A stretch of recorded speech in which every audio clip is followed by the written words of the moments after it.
I'm Myra, 30 years old, and 2 weeks ago, at my birthday, my mother gave me a birthday gift that I will remember for the rest of my life. Imagine this: 40 guests, a 5-star restaurant, candles glowing on a cake.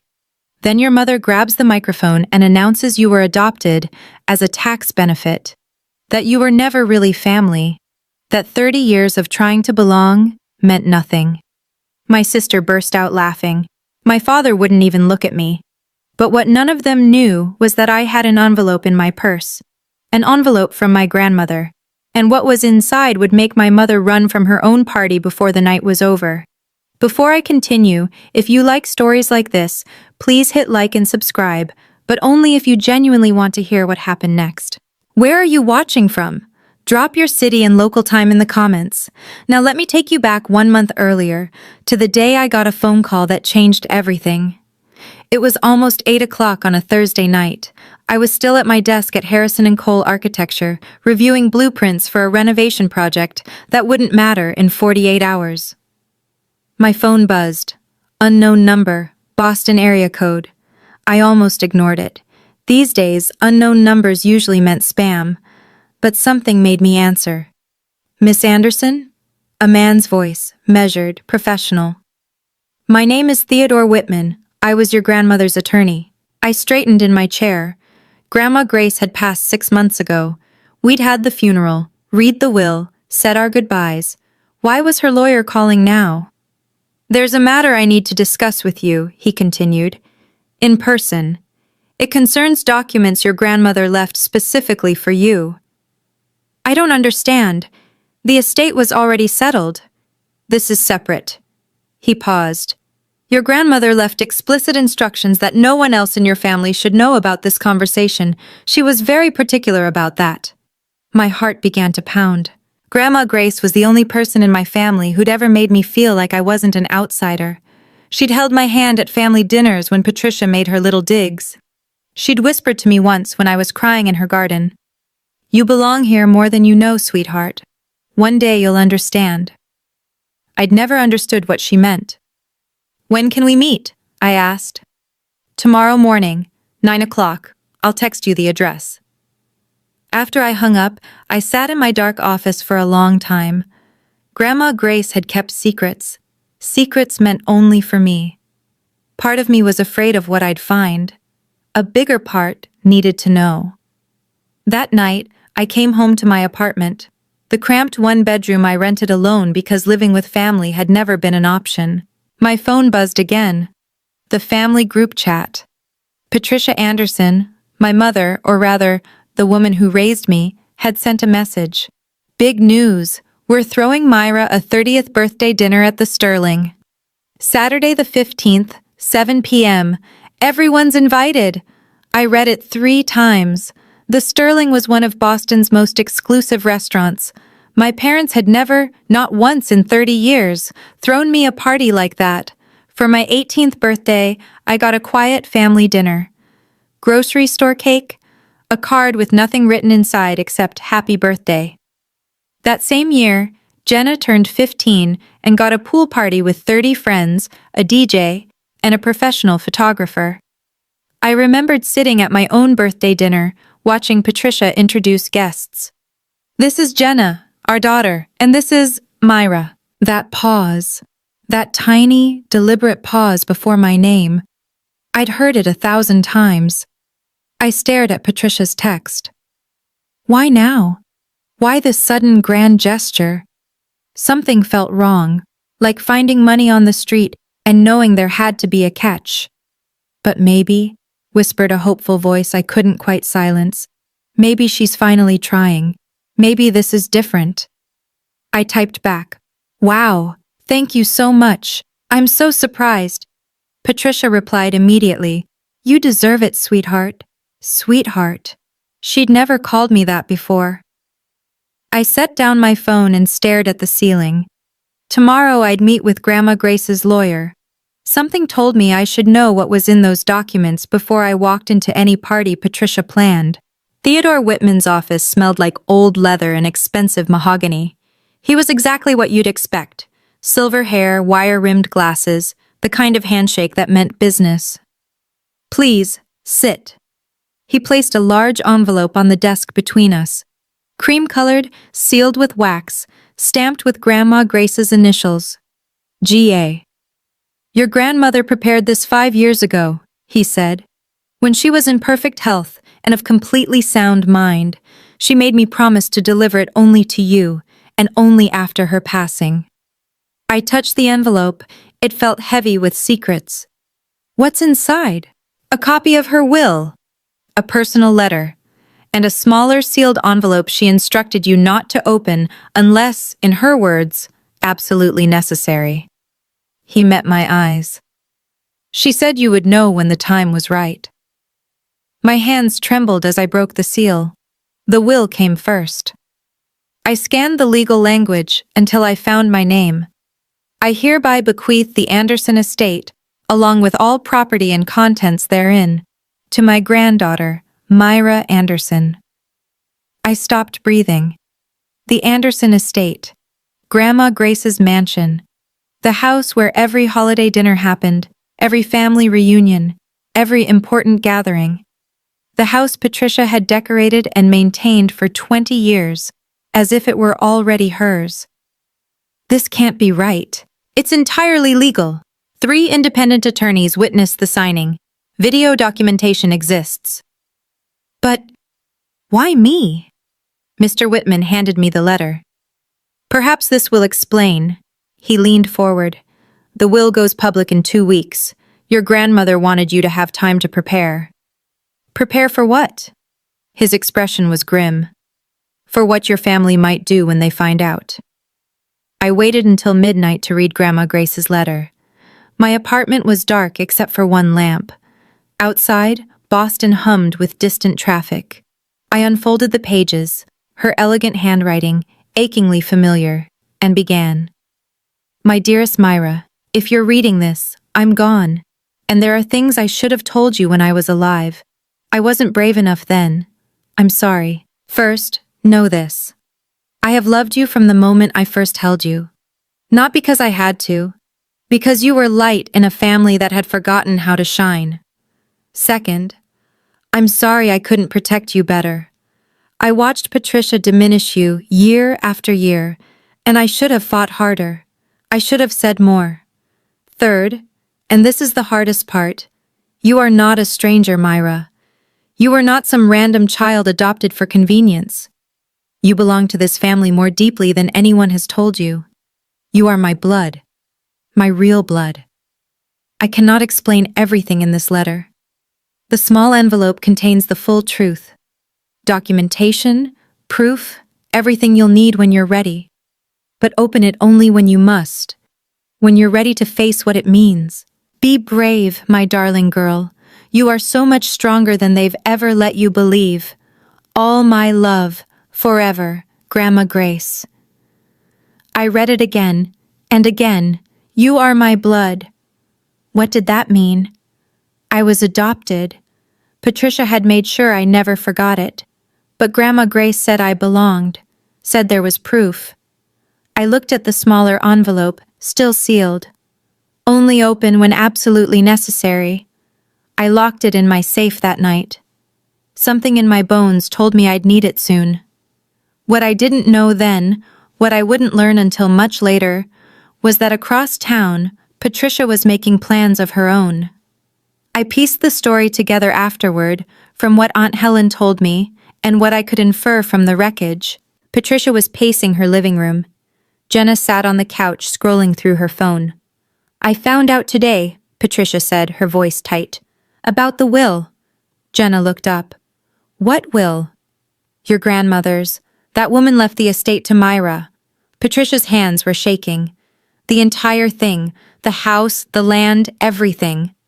What? Jenna dropped her phone. How is that even possible? It's legal. She did it years ago, behind everyone's back, and the will goes public in 2 weeks. But that house, Mom, you've been decorating it for years. You've been planning to... I know. Patricia's jaw tightened. Which is why we need to act now. What do you mean? Patricia stopped pacing. Her eyes went cold. The birthday party. 40 guests. Everyone who matters. Jenna frowned. I don't understand. Myra has spent 30 years trying to earn her place in this family. She's desperate to belong. Patricia smiled, but there was nothing warm in it. If we humiliate her publicly, really humiliate her, she'll be too ashamed to show her face again. And once she's gone, contesting that will become much easier. Jenna hesitated. Mom, that's kind of harsh. That house was supposed to be yours, Jenna. Are you going to let some adopted charity case take it?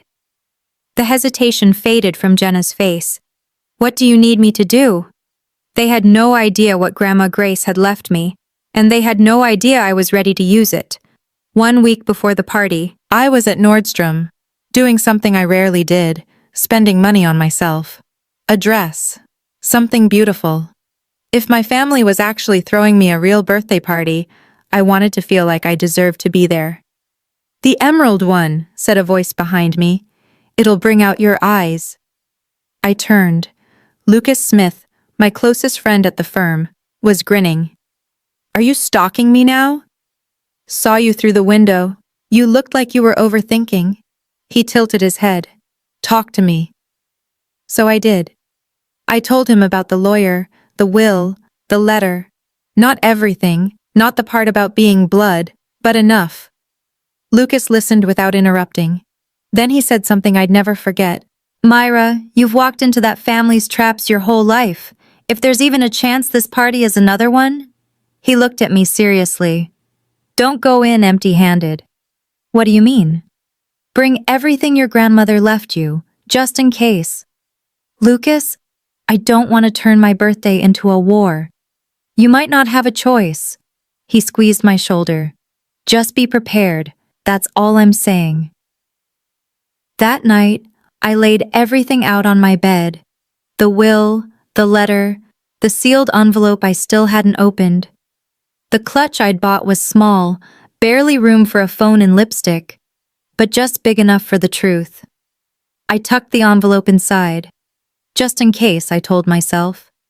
I didn't know then how right Lucas would be. I didn't know that in 7 days, I'd stand in front of 40 people, and those documents would be the only thing standing between me and complete destruction. The sterling took my breath away. Crystal chandeliers cast dancing light across white tablecloths. Floor-to-ceiling windows framed the glittering Boston skyline. A U-shaped banquet table dominated the room, and at its center sat a chair wrapped in ribbon. My chair. 40 guests had already arrived. Relatives I saw once a year, friends of my parents, a few colleagues Patricia had insisted I invite, to make it look real, I'd later realize. Myra, birthday girl.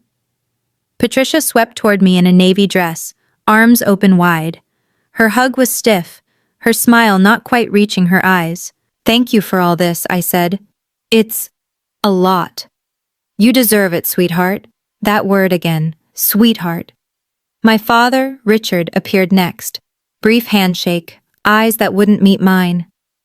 Happy birthday, he murmured, already retreating. Jenna didn't bother with hello. She stood in the corner, phone raised, recording, like she was documenting a zoo exhibit. Then I saw her, Aunt Helen. She'd flown in from California, which she almost never did, my father's sister. The only one who'd ever defended me when I was young. She crossed the room and wrapped me in a real embrace, warm, protective, and she whispered something that made my blood go cold. Whatever happens tonight, remember, your grandmother would be proud of you. I pulled back. What do you mean? A server called everyone to their seats before she could answer. I sat in my ribbon-wrapped chair, clutch in my lap, scanning the faces around me. 40 witnesses. Whatever Patricia had planned, she wanted an audience. Fine. If she wanted an audience, she'd get one. The envelope pressed against my thigh like a heartbeat. Dinner was fine. Salmon, asparagus, polite conversation. I almost relaxed. Then Patricia stood. She smoothed her dress, walked to the small podium, and tapped the microphone. Conversation died instantly. Thank you all for being here tonight. Her voice was honey. We're celebrating someone very special. Our Myra is turning 30. Applause. Smiles. I gripped my napkin beneath the table. 30 years, Patricia continued. Can you believe it? It feels like yesterday that she came into our lives. Something shifted in her tone, a slight edge, barely perceptible. I've been thinking a lot lately about Myra's journey, about where she came from, about everything this family has done for her. The air in the room changed. I felt it before I understood it. We've supported her through school, through her career, through everything. Patricia's smile widened. We've loved her like she was one of us. Like. My stomach dropped. But I think. Patricia paused dramatically, scanning the room. It's time we were honest. Don't you? Murmurs rippled through the guests. Confused glances exchanged. I looked at my father. He was staring at his plate, shoulders hunched, refusing to look up. I looked at Jenna, phone raised, recording, smiling. For 30 years, Patricia announced, we've kept a secret. But secrets have a way of coming out, don't they? And I think tonight, on Myra's special day, she deserves to finally know the truth. My heart pounded so hard I could hear it. Across the table, Aunt Helen half rose, face pale. Patricia! Her voice was sharp. Don't do this! Patricia ignored her completely. Myra, sweetheart. She turned to face me directly, eyes glittering. Are you ready to hear the truth? Myra isn't our biological daughter. The words hit the room like a bomb. Gasps, whispers, 40 pairs of eyes swiveled toward me. She's adopted. Patricia's voice rang with something almost like triumph. We took her in when she was 2, and do you know why? I sat frozen, couldn't move, couldn't breathe. Tax benefits. Patricia actually laughed. The government had this wonderful program back then. Adopt a child, get a nice deduction. Richard and I thought, well, why not? We could use the write-off. My ears were ringing. The room blurred at the edges. Somewhere to my left, Jenna's laughter pierced the silence, sharp, cruel, echoing off the chandeliers. So there it is, Patricia continued, spreading her hands wide like a performer taking a bow. The truth. Myra was never really part of this family. She was a financial decision. She turned to me with exaggerated sympathy. I hope this doesn't upset you, sweetheart. But after 30 years of pretending, I thought you deserved honesty. I couldn't feel my hands, couldn't feel anything. 40 people stared at me, some horrified, some pitying. One woman was already whispering to her husband. My father still hadn't moved, hadn't looked up, hadn't said a single word in my defense. Jenna lowered her phone just long enough to call out, "Happy birthday, sis!" More laughter from somewhere. The silence stretched. Patricia waited. She was waiting for me to crumble, to cry, to flee in humiliation. That's what she expected. That's what she'd planned for. But then I felt it, the weight of the envelope in my clutch.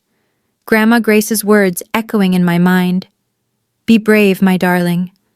I took a breath, and I stood up. I stood. I didn't speak immediately. I stood there, letting the silence stretch, letting 40 pairs of eyes register that I wasn't crying, wasn't running, wasn't doing any of the things Patricia had scripted in her head. My hands were trembling, but my voice was steady. Thank you, Patricia, for that illuminating speech. Her smile faltered. This wasn't how it was supposed to go. I looked around the room, at relatives who'd treated me like furniture for decades, at family friends who'd watched Patricia belittle me and never intervened, at my father, still refusing to raise his head, at Jenna, phone still recording. Good. Let her record everything. You're right about one thing, I said. It is time for truth. I reached into my clutch. Patricia's expression flickered. Uncertainty crept into her eyes. Myra, this really isn't the... Oh, but it is. I pulled out the envelope. Cream-colored. Grandma Grace's initials stamped in wax. You wanted to do this publicly, Patricia, before 40 witnesses, so let's do it properly. The room went absolutely still. I caught Aunt Helen's gaze. She gave me a small, almost imperceptible nod. Your grandmother would be proud. I looked down at what I held. Everything Grandma Grace had saved for me. Everything she'd wanted me to know. For one moment, I considered putting it away. Walking out. Taking the high road. Then I remembered every Christmas dinner where I sat in the corner. Every birthday forgotten. Every time Patricia introduced Jenna first and treated me as an afterthought. 30 years of being made to feel like I didn't belong. No more. Ready, Patricia? I asked calmly. For the truth? Her face had gone white. 2 weeks ago, I began, my voice carrying across the silent room.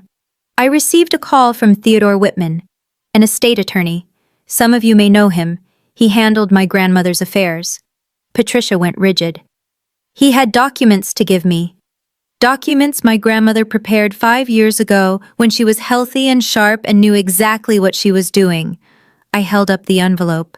This is a copy of her will, certified, witnessed by 3 independent attorneys, completely legal. Myra. Patricia's voice was strained. This isn't the place to discuss. This is exactly the place.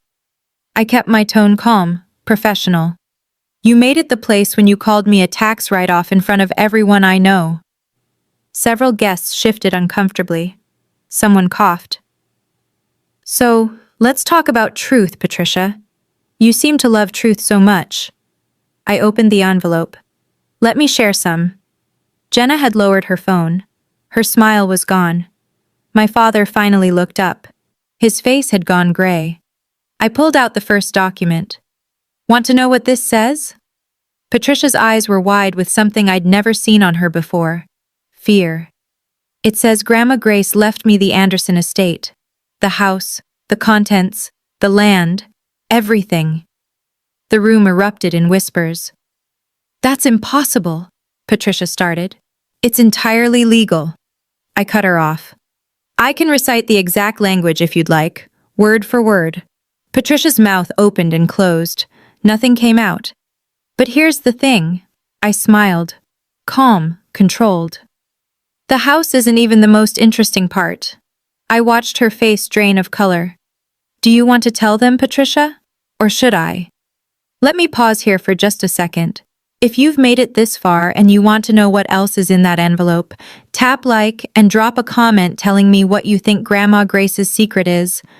I read every single one, and trust me, what I'm about to reveal is wilder than anything you're guessing right now. Okay, back to the story. Patricia tried to recover. Myra, this isn't the time or place to discuss estate matters. I see. Not the time? I let out a soft laugh. You just told 40 people I was a tax deduction. You don't get to decide when it's not the time. Whispers rippled through the guests. Uncomfortable glances passed between couples. This is a family matter, Patricia stepped toward me. We should continue this privately. No. My voice didn't waver. You wanted an audience for your performance. You've got one. Patricia spun toward my father. Desperation leaked into her voice. Richard, say something. Every eye shifted to him. Richard Anderson, the man who'd been my father for 30 years without ever truly being my father, slowly raised his head. Pat, he said quietly, maybe we should let Myra finish. Patricia looked like she'd been slapped. Richard, I'm tired, Pat. His voice cracked.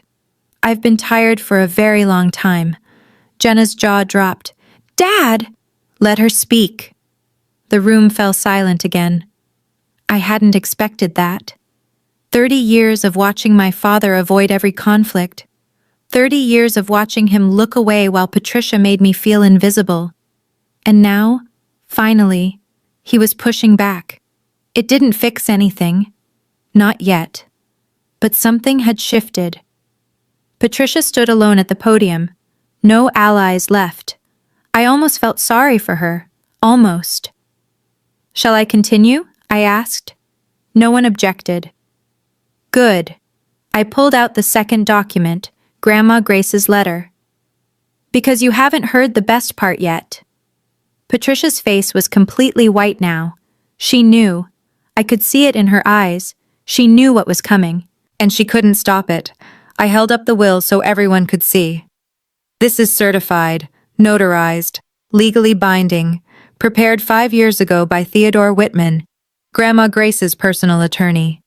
My voice was clear and steady. I'd rehearsed this in my head 100 times since that meeting. It states that the Anderson estate, the house, the property, all its contents, passes to me, Myra Anderson. Gasps rippled through the crowd. That property has been in the family for 60 years. Grandma Grace lived there her entire married life. I looked directly at Patricia. She left it to me. Not to you, not to Jenna. To me. That's impossible, Patricia sputtered. That house was supposed to— I've maintained that property for 20 years. Maintained it? I tilted my head. Or redecorated it like it was already yours. Someone in the back stifled a laugh. The will includes a statement.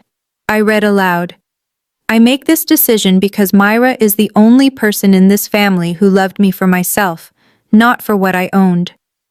Patricia's face contorted. That senile old woman had no right to— Careful, my voice dropped. That's my grandmother you're talking about. Aunt Helen stood. The will is valid, Patricia. I witnessed it myself. More gasps, more whispers. Patricia whirled on her. You knew about this? Mother was lucid, sharper than any of us.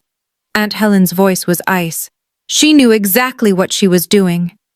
I let the moment settle. Let Patricia feel the walls closing in. But here's the thing, I said slowly. The house isn't even the most interesting part. Patricia's eyes went wide. There's more? Someone whispered. Much more. I unfolded Grandma Grace's letter. My grandmother wrote this by hand, and it explains something that changes everything. The room was so quiet, I could hear the chandelier crystals tinkling. I read aloud. My dearest Myra, you are not a stranger who was adopted by chance. You are not some charitable act or tax benefit. You are my blood, my real blood. You are my granddaughter, the daughter of Marcus, my firstborn son.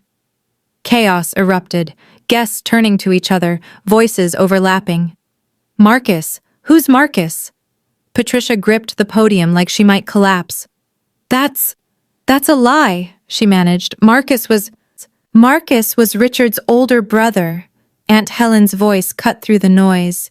He passed away when Myra was 2. Every head swiveled toward her. He struggled with addiction. Our parents disowned him, pretended he'd never existed. Aunt Helen's voice was steady but heavy with old grief. When Marcus died, Mother was devastated. He had a daughter, a 2-year-old who needed a home. She looked at me, eyes glistening. Mother begged Richard to take her in, to keep Marcus's child in the family. I could barely breathe. Richard had tears running down his face. You're my niece, Myra, Aunt Helen said softly. You always have been. I turned to Patricia. You knew. It wasn't a question. You've known the whole time. She said nothing. Her silence was admission enough. 30 years. My voice shook slightly. You made me feel like an outsider for 30 years, when I had more right to be here than you ever did. Patricia opened her mouth. But I wasn't finished. And that's still not everything.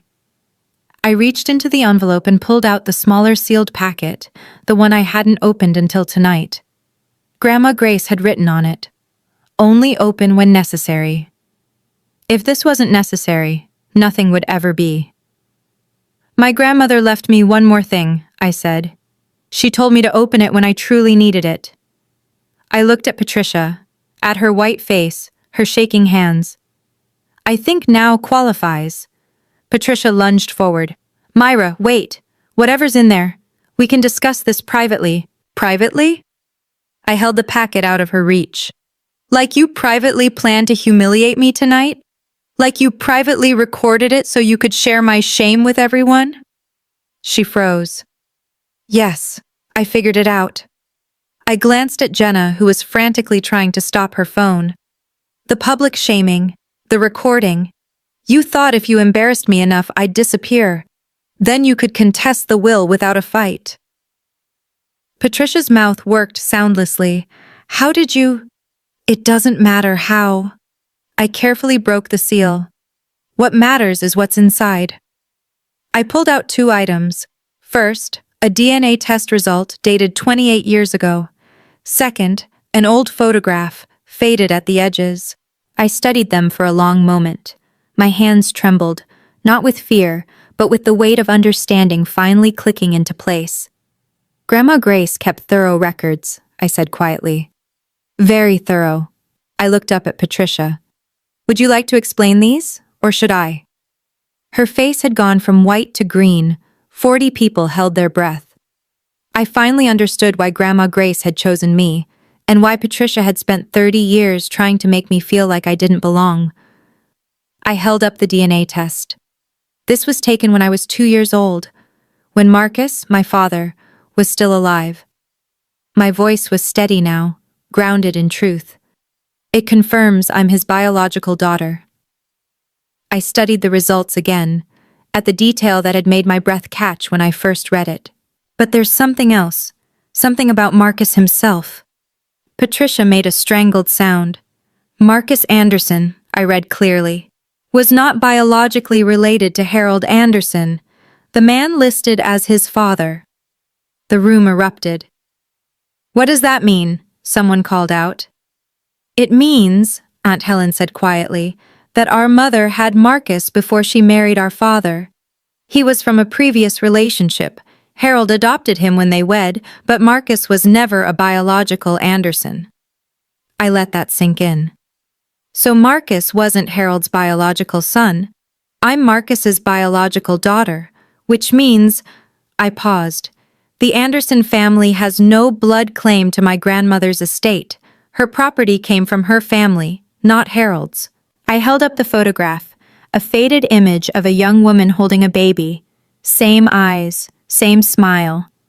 You married into a family, I told Patricia, that has no connection to this inheritance. The estate belongs to Grandma Grace's bloodline. I lifted the photo higher.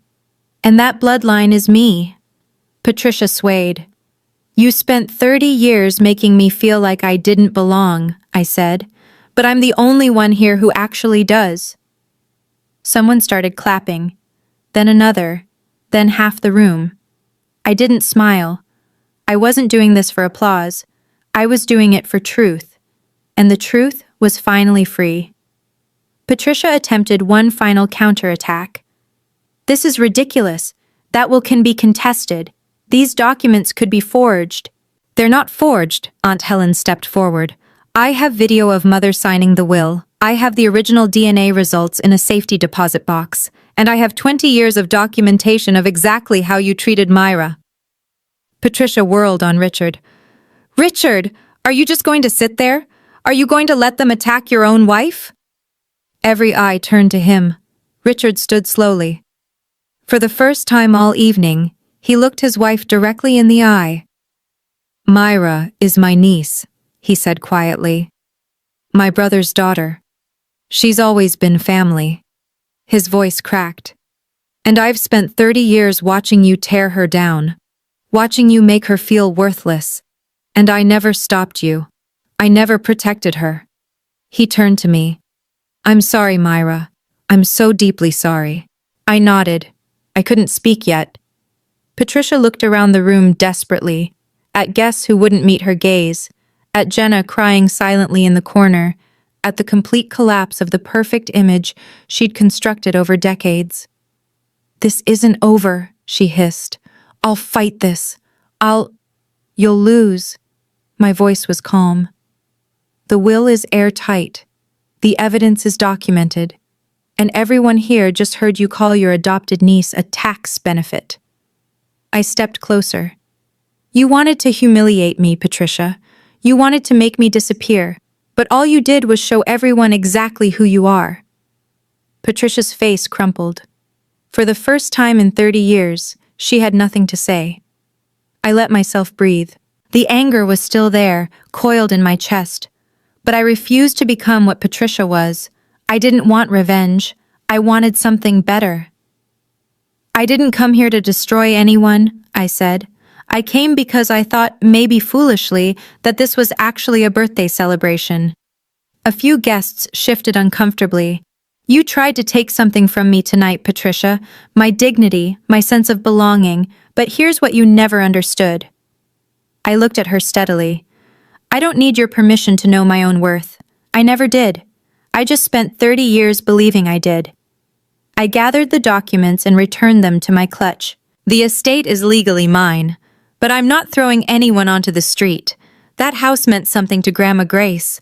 She loved the people in it, even you, though I can't imagine why. Patricia blinked. She hadn't expected mercy. But everything changes now. My voice hardened. I will not tolerate being treated like I don't matter. Not anymore. From this moment forward, I set the boundaries, not you. I turned to Aunt Helen. I have questions about Marcus, about Grandma Grace, about everything I was never told. She smiled through her tears. I'll tell you everything, sweetheart. I looked around the room one final time. Thank you all for coming to my birthday party. It's been educational. A nervous laugh rippled through the crowd. I picked up my clutch, straightened my dress, and walked toward the exit. Behind me, I heard heels clicking. Rapid, panicked. Patricia was leaving, running from her own party, exactly like I'd said she would. I didn't watch her go. I heard it, though. The sharp click, click, click of Patricia's heels on marble, the rustle of her coat, the heavy thud of the restaurant door. She was gone. Jenna stood paralyzed for a moment, mascara streaking her cheeks. Then she grabbed her bag and ran after her mother without looking at anyone. My father approached slowly. Myra. His voice was raw. I don't know what to say. You don't have to say anything right now. No. He shook his head. I need to. 30 years. 30 years I watched her do this to you, and I said nothing. I should have. He couldn't finish. You're right, I said quietly. You should have. He flinched. But you spoke tonight. That counts for something. I met his eyes. It's not enough. Not yet. But it's a start. He nodded, wiping his face with the back of his hand. I need to go after her. Make sure she's... He trailed off. Marcus would have been proud of you, Myra. I know I have no right to say that. But he would have. Then he was gone too. The room slowly exhaled. Aunt Helen wrapped her arms around me. Your grandmother is smiling right now, she whispered. I promise you. I let myself be held. For the first time in 30 years, I cried. Not from pain, not from humiliation, from release. Someone started humming Happy Birthday. Then another voice joined. Then the whole room, soft and tentative. I laughed through my tears. Happy birthday to me. The best one I'd ever had. The party didn't end when Patricia fled. Somehow, impossibly, it actually began. People I'd barely spoken to my entire life approached me one by one. Mrs. Patterson, who'd been friends with Grandma Grace for decades, squeezed my hands tight. I always sensed something was wrong with how Pat treated you. Your grandmother talked about you constantly, you know. You were her absolute favorite. Mr. Henderson, a family friend since before I was born, shook my hand firmly. That took guts, young lady. Real guts. Lucas appeared at my elbow with 2 glasses of champagne. Doing okay? Honestly? I have no idea. I accepted the glass. I think I'm still processing. You were phenomenal. He clinked his glass against mine. Absolutely phenomenal. Aunt Helen pulled up a chair and began talking. About Marcus, about the brother she'd lost and the addiction that had stolen him, about his talent and his kindness and the way his face lit up whenever he held baby Myra.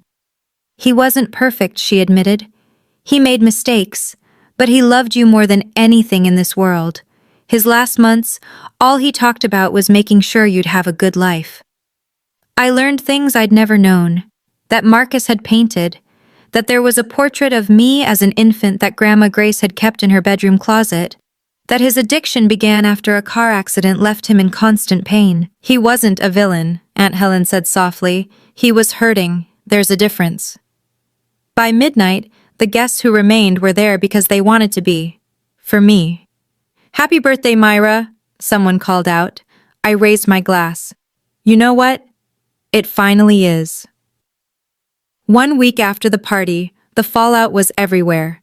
Patricia had vanished from her usual circles. No charity luncheons, no garden club, no carefully curated social appearances. Word had spread.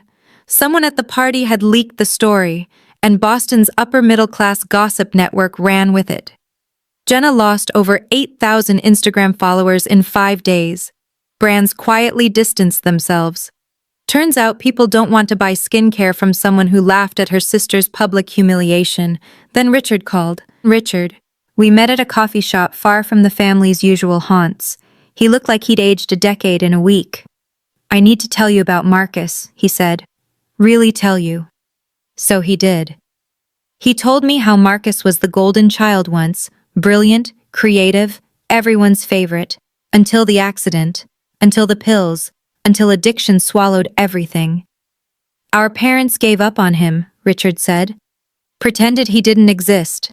And Mom, your grandmother, never forgave them. Never forgave herself either. She couldn't have saved him. No, but she saved you.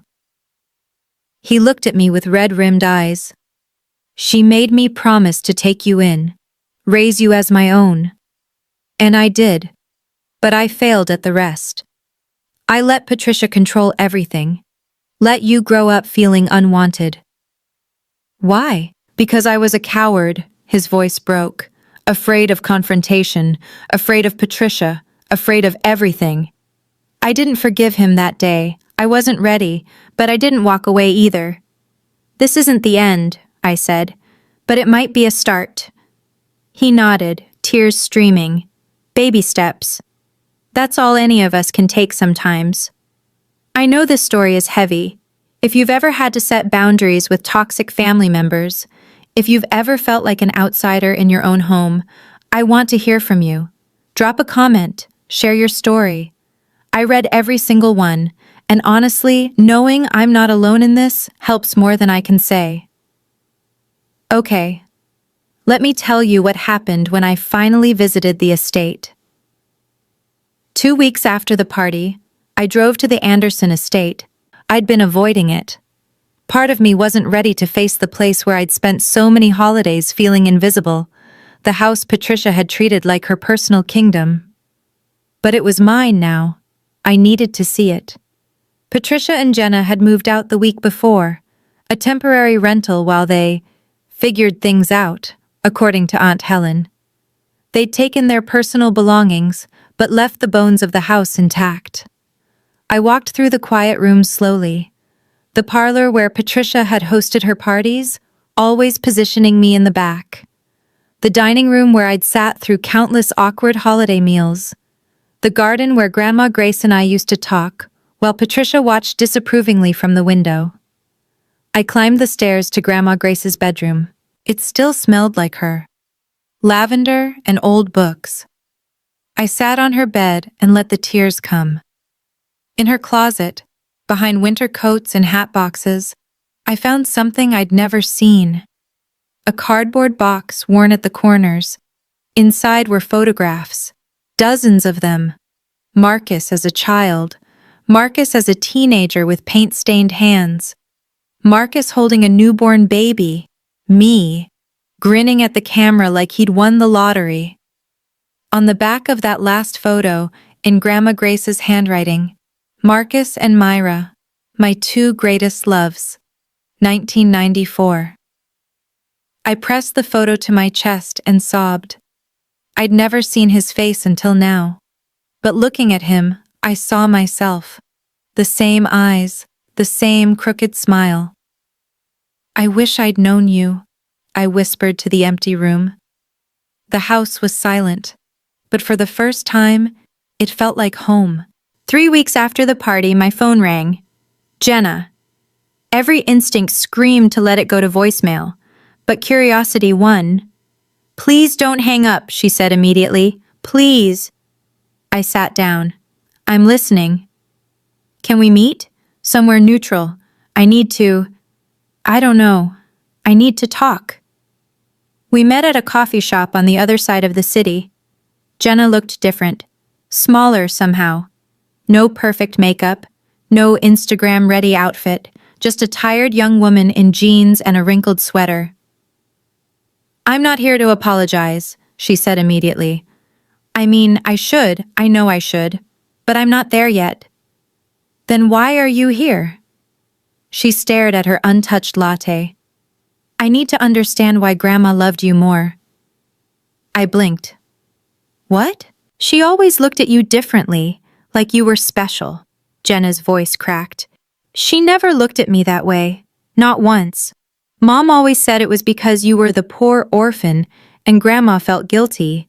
But that wasn't it, was it?" "No, it wasn't. You were actually her granddaughter, by blood." Jenna laughed bitterly. "And I was just the consolation prize. Jenna, Mom told me my whole life that I was the real daughter, that you were the interloper." Her eyes welled up. "But maybe I was the one who never really knew where I stood." I didn't know what to say. "I'm not asking for forgiveness," she continued. "I don't deserve it. But is there any chance, ever, that we could start over?" I considered the question.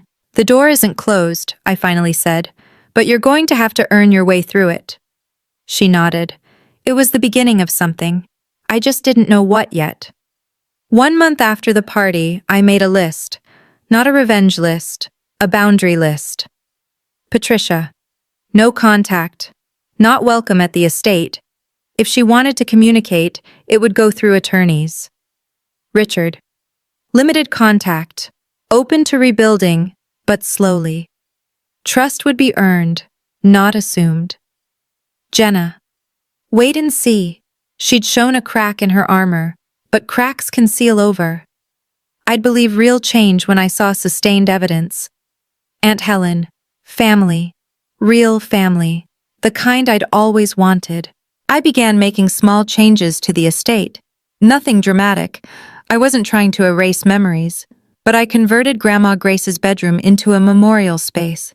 Her photographs, Marcus's artwork, the portrait of infant me that he'd painted before he died. A tribute to the people who'd loved me before I could remember. Then I did something bigger. I created the Marcus Anderson Memorial Scholarship Fund for kids aging out of foster care who wanted to study art or architecture. "Because your father never got a second chance," Aunt Helen said when I told her. "But maybe someone else can." Exactly. The first recipient was a 17-year-old girl named Myra. She'd been in the system since she was 9. No stable home, no family who chose her. But she could draw like nothing I'd ever seen. At the scholarship ceremony, she tugged on my sleeve. "Did you ever feel like you didn't belong anywhere?" "Every single day," I told her honestly, until I stopped waiting for permission. Permission? To belong, to matter, to take up space. I smiled at her. "You don't need anyone's permission, Maya. Neither did I. I just took 30 years to figure that out." She hugged me. It felt like hope. 6 months after the party, I held a memorial at the estate. Not a funeral, we'd already had that. This was something different. A celebration, a remembrance, a closing of chapters and opening of new ones. The guest list was intimate. Aunt Helen, Richard, who'd been slowly, painfully rebuilding himself, Lucas, Mrs. Patterson, and a few of Grandma Grace's oldest friends. And Maya, the scholarship recipient, who I'd begun mentoring. No Patricia, no Jenna, not yet, maybe not ever. I arranged photographs on the mantel. Grandma Grace on her wedding day, young and radiant.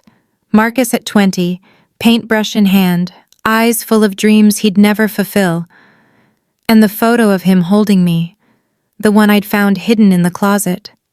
I spoke first. Most of my life, I didn't know who I was. I knew I was adopted. I knew I was different. I knew I didn't fit. My voice held steady. But I didn't know I had a father who loved me, a grandmother who fought for me, a history that was mine. I looked at the photographs. Grandma Grace spent her final years making sure I'd learn the truth, that I'd have tools to defend myself when the time came. She couldn't protect me while she lived, not completely, but she found a way after. I lit 2 candles, one for her, one for Marcus. I never met my father, but he's part of me. I see him every time I look in the mirror. Richard was weeping openly. Aunt Helen held my hand. To Grace, I said softly. And to Marcus. I hope you're together now. To Grace and Marcus, everyone echoed. The candles flickered like heartbeats. I smiled through my tears. The official launch of the Marcus Anderson Memorial Scholarship made the local news. The estate had been transformed for the event, not into something unrecognizable, but into something new, warm, welcoming. The kind of home Marcus might have built if he'd had the chance. A modest crowd gathered, arts education advocates, former foster youth, local journalists, and at the center, 10 young artists displayed their work, each one a scholarship recipient. I stood at the podium and looked out at faces full of hope. My father never got a second chance, I said. He struggled, and when he reached out for help, he was turned away, disowned, erased. I took a breath. I don't want any child to feel erased. I don't want any artist to believe their dreams aren't worth fighting for. I gestured toward the scholarship recipients. These young people aren't charity cases. They're not tax deductions. A knowing laugh rippled through the crowd. They're the future, and they deserve every opportunity to shine. Afterward, Myra, the first recipient, tugged my sleeve. Ms. Anderson, can I ask you something? Always. Did you ever feel like no matter what you did, people would always see you as less? I knelt to her level. Every day of my life, until I learned something important. What? Their opinion of me wasn't my truth. My truth was mine to create. I smiled. And so is yours. She hugged me, quick and fierce. Thank you, she whispered, for making me feel like I matter. I hugged her back just as tightly. You do matter, Myra. You always have. The cameras flashed, but I wasn't thinking about press coverage. I was thinking about legacy, and how it doesn't end. It transforms. That night, I sat alone in Grandma Grace's room. The candles from the memorial still flickered on the mantel. The photographs watched over me. Outside the window, Boston glittered against a clear winter sky. I thought about everything that had changed, what I'd lost, the fantasy of a loving family, the delusion that if I just tried hard enough, Patricia would accept me, the version of myself that bent and broke and begged to fit into a space that was never built for me. What I'd gained? Truth, identity, real connections with people who chose me, Aunt Helen, Richard in his imperfect way, friends who showed up, freedom from seeking validation I was never going to receive, and something harder to name. Peace. I looked at the photo of Marcus. I wish you could see me now, I whispered. I think you'd be proud. The candle flame danced as if in response. Grandma Grace had taught me something profound through her final gift. You can't force people to love you. You can't contort yourself into belonging somewhere that refuses to hold space for you. But you can build a life where you belong to yourself first, where your worth isn't a verdict handed down by others. That's what I'd finally done. I picked up my phone and typed a note. Things I know for certain. 1. I am worthy of love, my own first. 2. I don't need permission to belong. 3. Boundaries aren't cruelty, they're self-preservation. 4.